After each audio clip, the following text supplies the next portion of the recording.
ফরিদপুর শহরের এই চক্ষু হাসপাতাল থেকে আপনারা 100 টাকা দিয়ে আপনাদের চোখের চিকিৎসা করাতে পারবেন। প্রথমত রিসিপশন থেকে আপনাদের একটা টোকেন নিতে হবে, যেটার মূল্য 100 টাকা। টোকেন নেওয়ার সময় আপনার নাম এবং বয়স জিজ্ঞাসা করবে, তার সাথে ঠিকানা। আমার টোকেন নাম্বার ছিল 139। এখানে অনেক মানুষ আসে তাদের চোখের চিকিৎসার জন্য। 100 টাকার বিনিময়ে চোখের প্রাথমিক চিকিৎসা যেমন ভিশন চেক এবং সাধারণ সমস্যার মধ্যে অ্যালার্জি, ইনফেকশন অথবা পাওয়ার পরীক্ষা করা যায়। আপনার চোখ পরীক্ষা করার পরে যদি কোনো জটিল সমস্যা ধরা পড়ে তাহলে তারা বিশেষজ্ঞ ডাক্তারের পরামর্শ দেয়। এছাড়া শুক্র ও শনিবারে হাসপাতালের নিজস্ব বিশেষজ্ঞ ডাক্তারদের দিয়ে চিকিৎসা প্রদান করা হয়।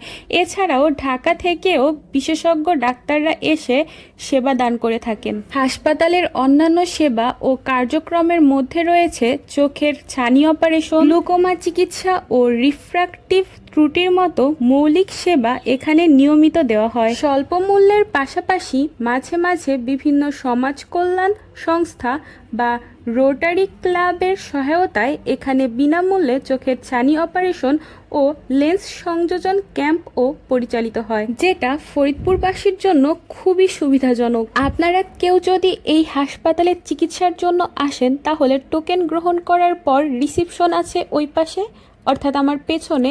তারপর সোজা এসে হাতের ডান পাশে এই 104 নম্বর যেই রুমটি আছে, এই রুমে আপনাকে ডাকা হবে অবশ্যই আপনার টোকেন নাম্বার অনুযায়ী।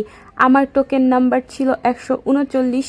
বেশি সময় লাগেনি, সকাল থেকে শুরু করে অনেক সিরিয়াল ছিল। আমি আসছিলাম দুপুরে, ততক্ষণে 138 জন রোগী দেখা হয়ে গেছিল তাদের। তাই আমরা যাওয়ার 5 মিনিটের মধ্যেই আমাদেরকে চিকিৎসার কক্ষে ডাকা হয়। আপনার চোখে যদি সাধারণ কোনো সমস্যা থাকে যেমন অ্যালার্জি অথবা ইনফেকশন, তাহলে এইখানে হাসপাতালের মধ্যেই যেই ফার্মেসিটা আছে এইখান থেকে আই ড্রপ নেওয়ার চেষ্টা করবেন, কারণ এমন হতে পারে বাইরের দোকানগুলোতে আপনারা সেই আই ড্রপ খুঁজে পেলেন না। আমরাও এই ফার্মেসি থেকেই কিছু আই ড্রপ নিয়েছিলাম। ফরিদপুর বিএনএসবি জহুরুল হক চক্ষু হাসপাতালের লোকেশন হলো পূর্ব খাবাসপুর ডাবল ব্রিজের যেই এলাকা আছে সেখানে, অথবা অনেকে লঞ্চ ঘাটও বলে থাকে। আপনাদের যদি চশমা বানানোর প্রয়োজন পড়ে তাহলে হাসপাতালের বাইরে কয়েকটি চশমার দোকান আছে, সেখান থেকে বানাতে পারেন, অথবা নিউ মার্কেটের সামনের দোকানগুলো থেকেও বানাতে পারেন। অবশ্যই কয়েকটি দোকান যাচাই করে নেবেন।